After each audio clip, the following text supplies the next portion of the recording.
오늘 또 우리에게 주시는 욥기의 말씀입니다.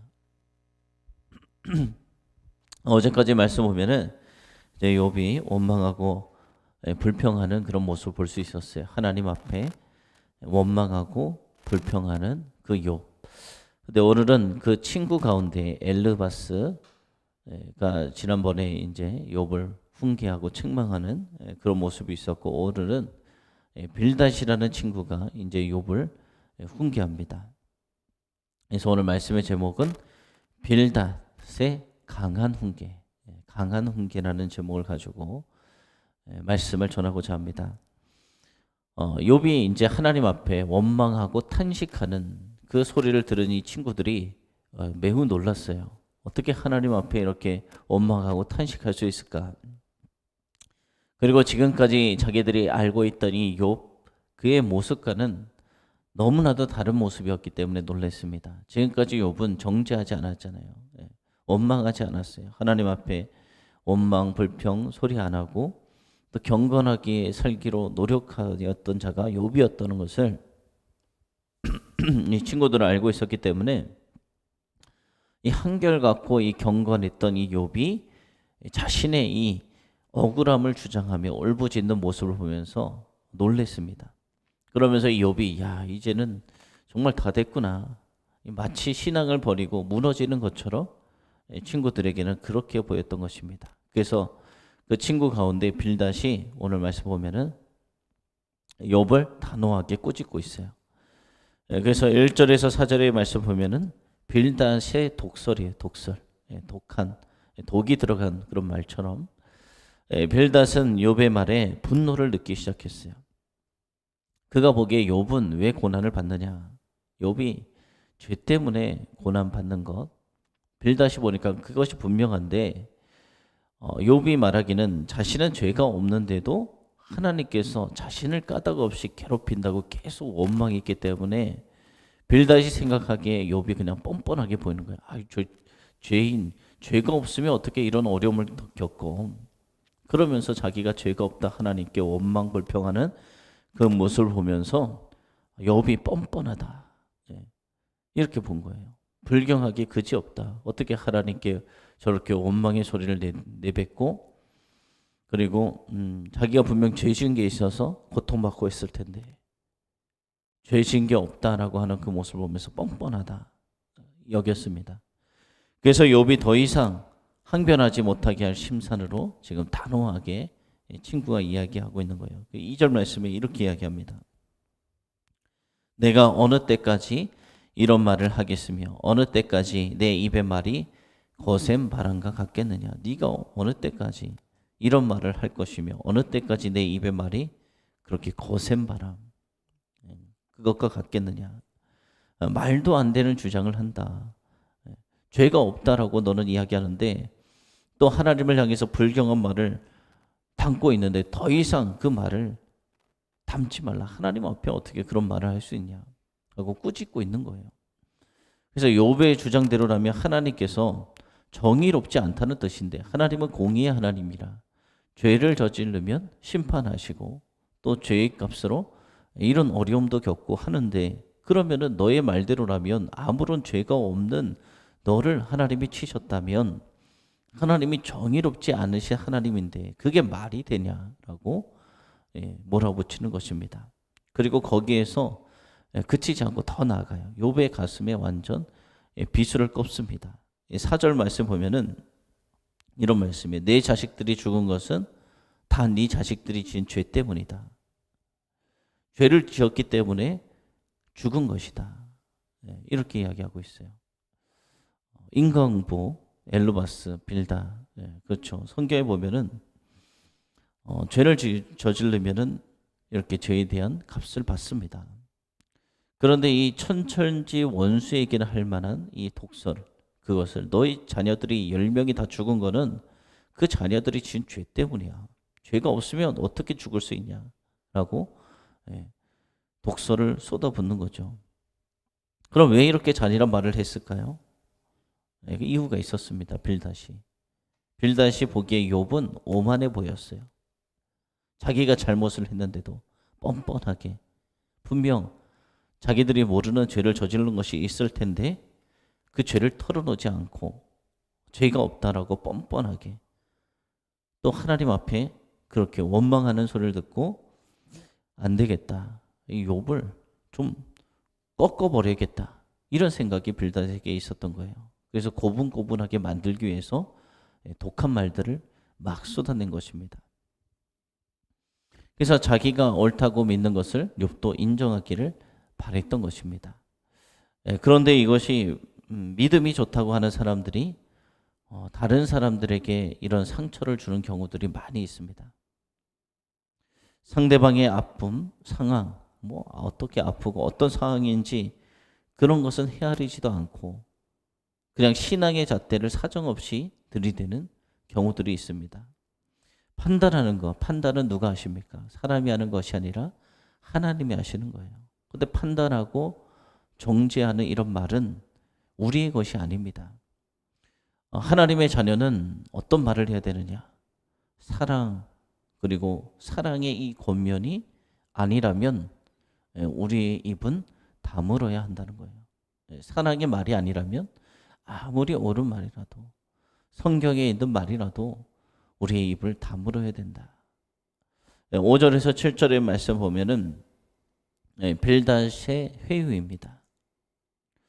잔인한 말로 욥에게 다 이야기했잖아요. 네 자녀들이 죽은 거 다 네 자녀들이 지은 죄 때문에 죽은 거야. 네가 이렇게 고통받는 거 다 너가 뻔뻔하게 지금 우리에게는 죄가 없다고 이야기하는데 너에게 죄가 있어서 그런 거야. 그렇게 궁지에 몰아넣었던 이 빌닷이 이제는 말을 바꾸어 회유하기 시작했어요. 하나님을 향한 원망을 그치고 하나님께 간구하고 죄에서 돌이키면은 하나님이 너를 돌보시고 평강을 주실 것이야. 이렇게 이야기하고 있는 것입니다. 5절에서 6절 말씀. 또 어떤 말씀이 있냐. 우리가 이 말씀을 참 사업을 하거나 이를 시작할 때 많이 갖다 붙이죠. 시작은 미약하였으나 나중은 심히 창대하리라. 이 희망찬 메시지까지 욥에게 주었어요. 이 내용은 욥에게 희망을 주고 회복을 심어주고 용기를 북돋아주는 말 같지만 실제로는 그 목적은 욥의 태도를 바꾸게 하기 위해서 회유한 말이에요. 그런데 회복의 전제 조건이 있어요. 무엇이냐? 욥이 철저히 회개하고 죄의 길에서 떠나야 된다. 그리고 청결하고 정직하게 살아가야 된다. 그래야 하나님께서 회복시켜 주실 것이다. 그러니까 너가 있는 죄에 털어놓지 않는 죄를 빨리 인정하고 더 이상 하나님을 원망하고 불평하지 말고 우리의 말을 듣고 불경한 태도를 바꿔라 라고 이 빌닷이 이야기하는 것입니다. 자신들의 말을 들어야지만 회복할 수 있다는 뜻입니다. 그런데 이렇게 이야기한 그 배경에는 욥이 그들이 친구는 딱 봤을 때 욥이 분명 잘못하고 있어. 자기가 죄 지은 게 있으니까 이런 고통을 받고 있지. 그러면서 자기의 생각이 전적으로 옳다는 확신이 그들 가운데 있었어요. 그런데 이 빌닷의 이 말은 우리 귀에 너무나도 익숙한 말이에요. 우리도 이런 종류의 권면을 많이 합니다. 어려운 가운데 있는 사람들이 어떤 말을 하느냐.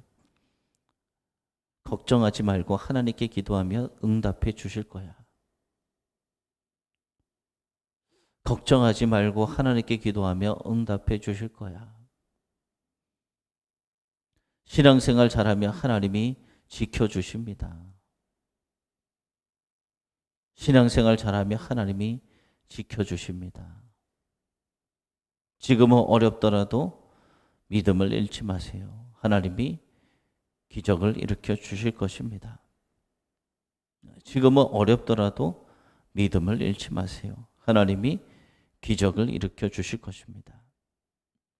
이 말씀은 다 맞는 말이에요. 걱정하지 말고 하나님께 기도하며 응답해 주시고 신앙생활 잘하면 하나님이 지켜주시고 지금은 어렵더라도 믿음 잃지 말고 하나님을 믿고 나가면 하나님이 회복시켜 주시고 기적을 일으켜 주십니다. 다 맞는 말이에요. 하지만 상대방의 상황, 그 마음은 헤아리지 않은 채 이렇게 그냥 맞는 말이지만 권면하는 것은 그 말을 듣는 사람들에게는 그냥 공허한 가르침이 들리지도 않아요. 그냥 책망 훈계. 그 사람에게는 위로가 되지 않아요. 신앙생활을 열심히 하는 사람일수록 또 경건하게 살려고 노력하는 사람일수록 어떤 잘못을 많이 저지르느냐. 다른 사람을 판단하고 정죄해요. 그리고 훈계해요. 그런 태도가 나타나기 쉽습니다. 우리가 지난 수요일 말씀 가운데도 고린도전서의 말씀이 있었잖아요. 성경 지식이 많으면 사람들을 가르치고 고치려 하기 쉬워요. 이 성경의 말씀이 이거 아니니까 이렇게 가. 그리고 엄정한 잣대를 갖다 들이댑니다. 그런데 그 잣대를 남에게 갖다 들이대는 것이 아니라 우리는 오늘 나에게 들이대는 우리가 되어지길 소망합니다. 하나님 말씀이 있다면 그 말씀을 가지고 다른 사람을 판단하고 정죄하는 것이 아니라 나는 하나님 말씀대로 과연 살아가고 있는가? 오늘 말씀을 통해서 주님께서 주신 말씀은 우리가 어려운 사람들에게 권면할 수 있죠. 그런데 권면과 이 훈계가 누군가를 무너뜨리는 무기가 되지 않도록 신중해라 라는 것이 주님께서 우리에게 해주시는 말씀입니다. 차라리 이런 권면이라면 그냥 입을 다물어라 라고 오늘 우리에게 주시는 말씀이에요.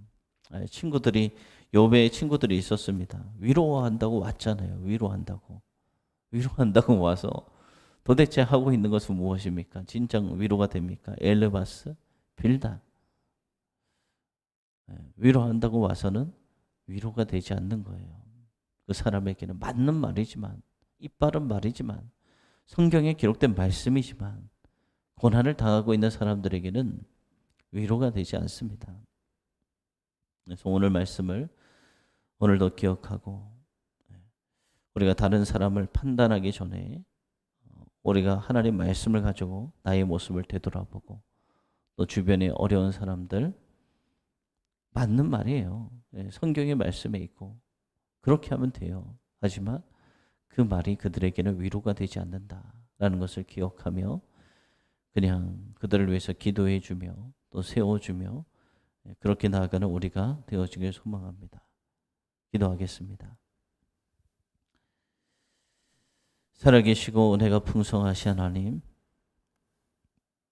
주님께서 이 추운 이 겨울의 계절, 이 새벽의 시간 우리와 함께 하심에 주님 감사합니다. 이 욥기의 말씀처럼 맞는 말이지만 고난을 당하고 있는 사람들에게는 그것이 위로가 되지 않을 수 있습니다. 또 고난을 당하는 이유가 욥처럼 죄 없는 사람도 의인도 고난을 당할 수 있음을 우리가 기억하게 하여 주시옵소서. 내 생각대로 저 사람은 죄 때문에 저렇게 된 거야. 욥은 그것이 아니었습니다. 이것을 기억하며 우리가 다른 사람을 함부로 내 생각대로 정죄하고 판단하는 것이 아니라 하나님께 맡기고 하나님이 회복시켜 주실 것을 기대하며 기도하며 나아가는 우리가 되어지게 하여 주시옵소서. 오늘도 기도한 대로 주님께서 응답하시는 놀라운 은혜가 있게 하여 주시옵소서. 살아계신 예수님의 이름으로 기도드립니다.